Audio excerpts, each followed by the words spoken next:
Klay Thompson is 6 feet 7 inches, filthy rich, been rich his entire life, and Meg Thee Stallion looked at all that and thought she had found herself a nerd.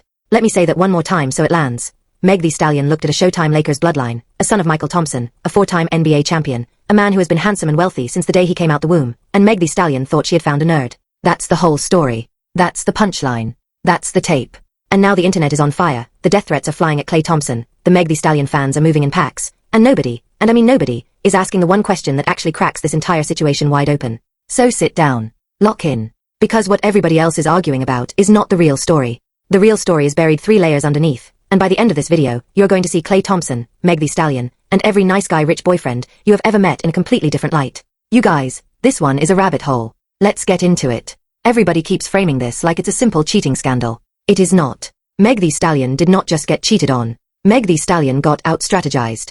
Meg Thee Stallion walked into a version of the same movie Meg Thee Stallion has been the villain in for 2 straight years. Except this time Meg Thee Stallion was cast as the girl in the front row who never sees the twist coming. Read that again. Meg Thee Stallion, the woman the internet spent years calling every name in the book after the Tory Lanez situation, the woman who allegedly dissed a Partynextdoor who, from everybody who actually knows him, is called a great guy and a great man, that Meg Thee Stallion, publicly castrated a man who stood by Meg Thee Stallion during the Tory Lanez trial, who was photographed shaking hands with the same guy Meg Thee Stallion had told the world Meg Thee Stallion never touched, and then rolled straight from that PR disaster into what everybody assumed was a soft landing with a nice, tall, handsome, filthy rich warrior's legend. A nerd. Except Klay Thompson is not a nerd. Klay Thompson has never been a nerd. Klay Thompson has been light-skinned, tall, rich, and quiet his entire life. And if you don't know what light-skinned, tall, rich, and quiet does to a woman who thinks quiet means safe, buckle in because I'm about to explain it in a way nobody on the internet is willing to say out loud. Here is the real angle nobody is telling you. This is not a story about a rapper and an athlete. This is a story about pattern recognition, and Meg Thee Stallion lost the pattern recognition war before the first good morning text was ever sent. Because when you look at every single man Meg Thee Stallion has been publicly linked to, you see one recurring theme. Bad boy, bad boy, bad boy, loud, in the streets, in the media, documented, predictable. So when Klay Thompson walked in with a low profile, a soft voice, a family dinner invite, and a Thanksgiving vibe, Meg Thee Stallion did what a lot of intelligent women do when they get tired of chaos. Meg Thee Stallion assumed the opposite of loud is loyal. That was the fatal miscalculation. Because in this room, and I'm going to be honest, in every room full of grown men who have money and time and options, there are assassins. There are assassins who look like nerds, walk like nerds, dress like nerds, invite you to family dinner like nerds, meet your girlfriends at Topgolf like nerds, and every single move Klay Thompson made in that honeymoon phase, the family dinner, the girlfriend approval tour, the playing house era Meg Thee Stallion literally admitted to on the internet, is the exact same playbook a certain kind of assassin has been running for decades. Some of y'all in the comments are going to hate me for saying this, but Klay Thompson invited Meg Thee Stallion around the family. Klay Thompson took Meg Thee Stallion to the golf outing with the girlfriends. Klay Thompson performed. And performed is not a diss. Performed is the word. Because every grown man who has ever been in the honeymoon phase with a woman he is feeling knows exactly what a week of full performance looks like. Show up. Be present. Open the door. Cook. Text back fast. Meet the friends. Compliment the mom. Laugh at the corny uncle. That is boyfriend application season.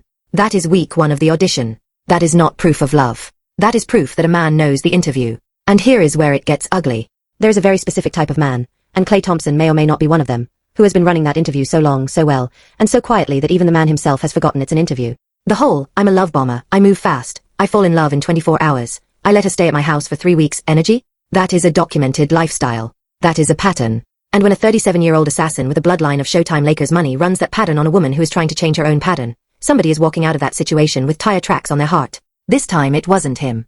Meg Thee Stallion said it in Meg Thee Stallion's own words. Klay Thompson was, quote, the first smart guy who was ever nice to me. Pay attention to the wording. Not the first nice guy. The first smart guy who was nice. Because Meg Thee Stallion has met nice guys before. But nice guys who also happen to be 6'7", generationally rich, low media profile, and calm? That is a unicorn. And when a woman like Meg Thee Stallion, who has been publicly dragged, publicly shot, publicly betrayed, and publicly humiliated, meets what she thinks is a unicorn, she does not walk. She sprints. Meg Thee Stallion sprinted. Meg Thee Stallion sold the house, moved the boxes, met the family, met the friends, showed up at the golf outing, and by Meg Thee Stallion's own admission, started playing house inside of a few months. And here is the part everybody is missing. Playing house is not a metaphor. Playing house is a diagnosis. When a woman uses the words playing house, it means she believed she was building something. It means she believed the invitation was a commitment. It means she saw a Thanksgiving invite as a down payment on forever.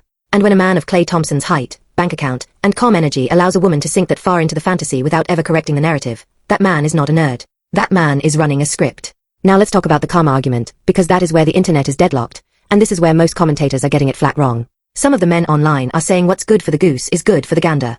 Meg Thee Stallion allegedly did Partynextdoor dirty, allegedly did Pardison Fontaine dirty, allegedly lied about Tory Lanez until the tape came out, so now Meg Thee Stallion got cheated on and Meg Thee Stallion has no leg to stand on. That is a corny argument, and I need everybody in the comments to hear me clearly. Rooting for a woman's demise is not analysis. Rooting for a woman's public humiliation because she publicly humiliated someone else is not accountability. That is a bunch of goofy men on the internet using karma as a costume for misogyny they were already wearing underneath. But, and this is the pivot, karma being a corny lens does not mean the pattern isn't real. Meg Thee Stallion has a pattern. Klay Thompson may have a pattern. Both patterns can be true.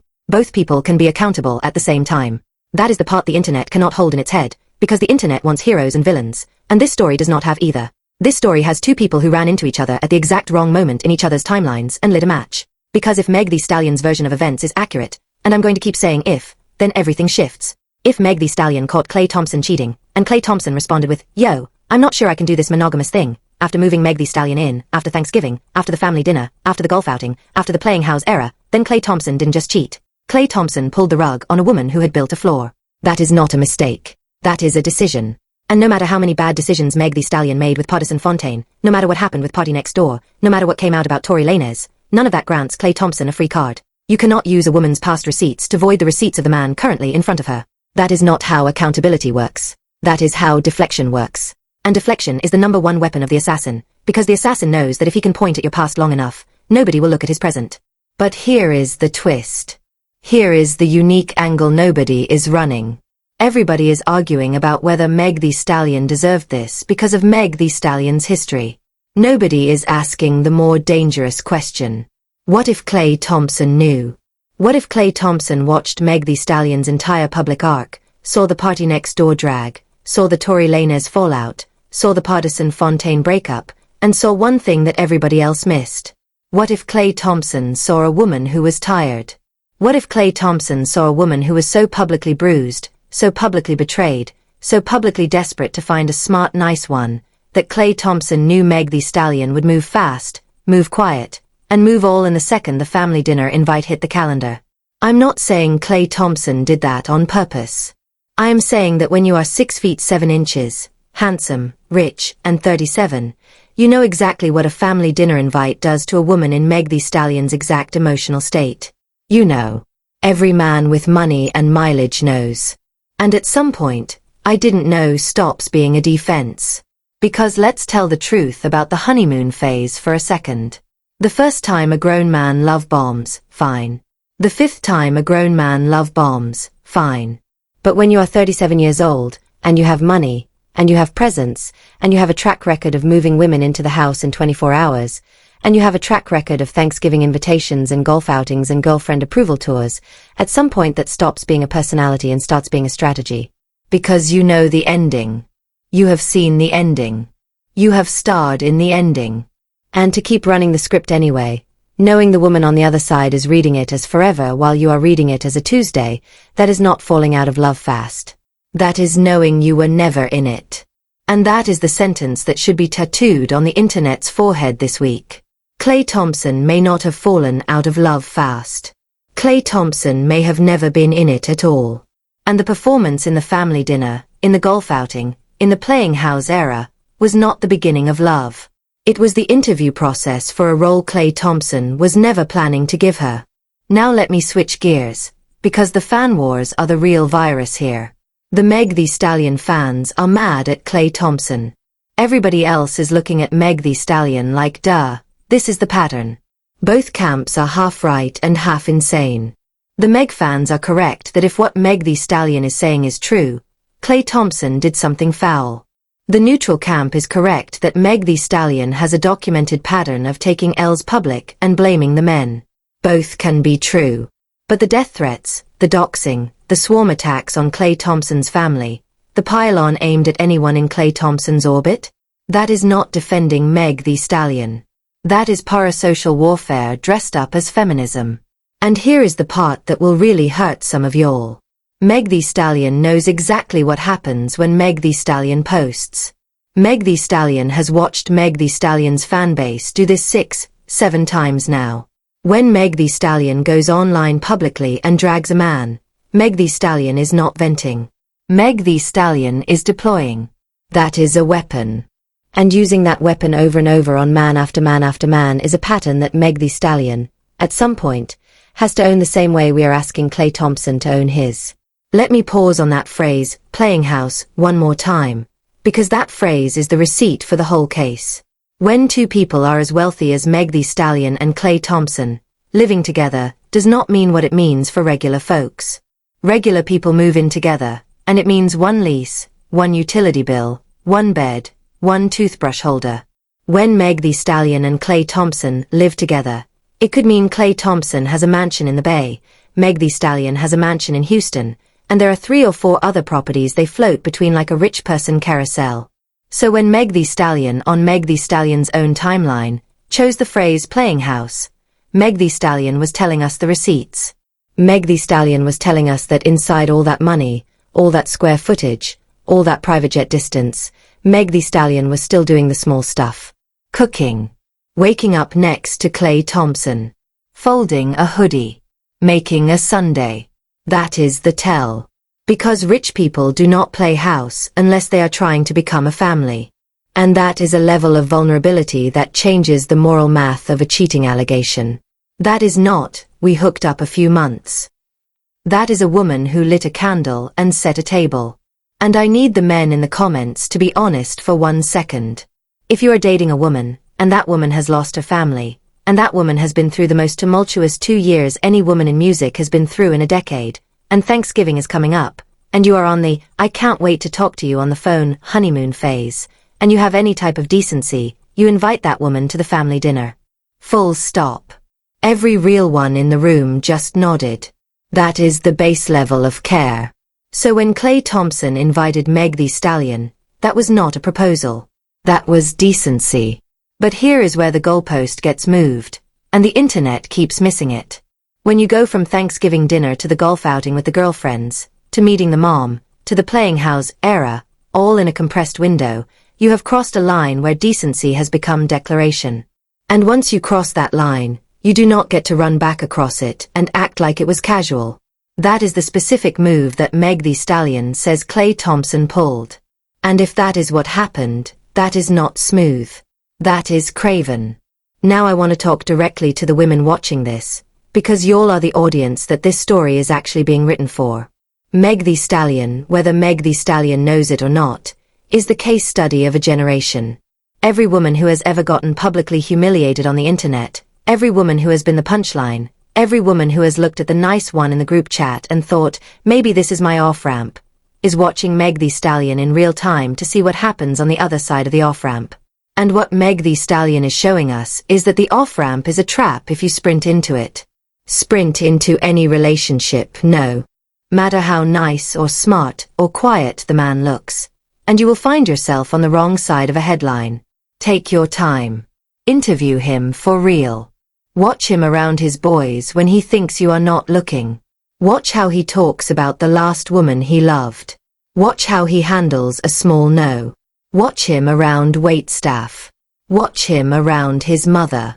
Because nice is a behavior in front of you. Kind is a behavior when you are not there. And Meg Thee Stallion, and every woman watching this, deserves the kind, not just the nice.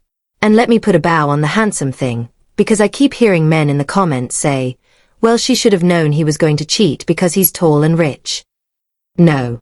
Stop that. Cheating is not a tax on beauty. Cheating is a decision. Klay Thompson does not get a discount on accountability because Klay Thompson looks like Klay Thompson. That is the same tired argument that has been used to excuse every high-profile cheater in the last 20 years, and it is lazy, and it is corny, and it lets grown men off the hook for choices grown men made in full daylight. Handsome does not mean helpless. Rich does not mean rudderless. If Klay Thompson cheated, Klay Thompson chose to cheat, and no amount of, well, he's a catch locker room talk can turn that decision back into an accident. So here's where I land, and I want every single person in the comments to actually read this before typing. If Klay Thompson cheated after moving Meg Thee Stallion into the house, after the family dinner, after the I'm not sure about this monogamous thing pivot, Klay Thompson is wrong. Full stop. No karma clause. No history clause. No, she did it first, clause. Wrong. Grown men should be noble. Grown men should follow through with their word. And Mark's point on that is not idealistic, it is baseline. If we cannot call basic fidelity baseline in 2026, we are cooked. But, and this is a real but, Meg Thee Stallion has to at some point stop dragging every man Meg Thee Stallion dates into a public arena the second the relationship goes sideways. Because at 31, at 30, at whatever age Meg Thee Stallion is on the calendar, being a serial dragger of grown men in a media landscape that already hates black women is not vindication. It is fuel. And Meg Thee Stallion is handing out gasoline to the exact fanbase that has been waiting to torch Meg Thee Stallion for 4 years straight. Two things can be true at the same time. Klay Thompson can be wrong. Meg Thee Stallion can be reckless. And the internet can be too stupid to hold both thoughts in its head at the same time. The last thing I need to say, and this is the sentence the whole internet is scared to type, is that this is not about Klay Thompson or Meg Thee Stallion. This is about every woman watching who is 30, 31, 32, tired, bruised, publicly humiliated, and thinking the quiet, handsome, rich one is the safe one. Meg Thee Stallion is telling you, in real time, on your timeline, that quiet is not safe. Rich is not safe. Handsome is not safe. Tall is not safe. Family dinner is not safe. Golf outing with the girlfriends is not safe. Playing house is not a contract. It is not even a lease. It is a tour. And if you don't have paperwork, you don't have a house. You have a rental. Ask Meg Thee Stallion. Ask every woman who ever fell in love with a man's stillness and mistook it for depth. And take care of yourself. Love on yourself.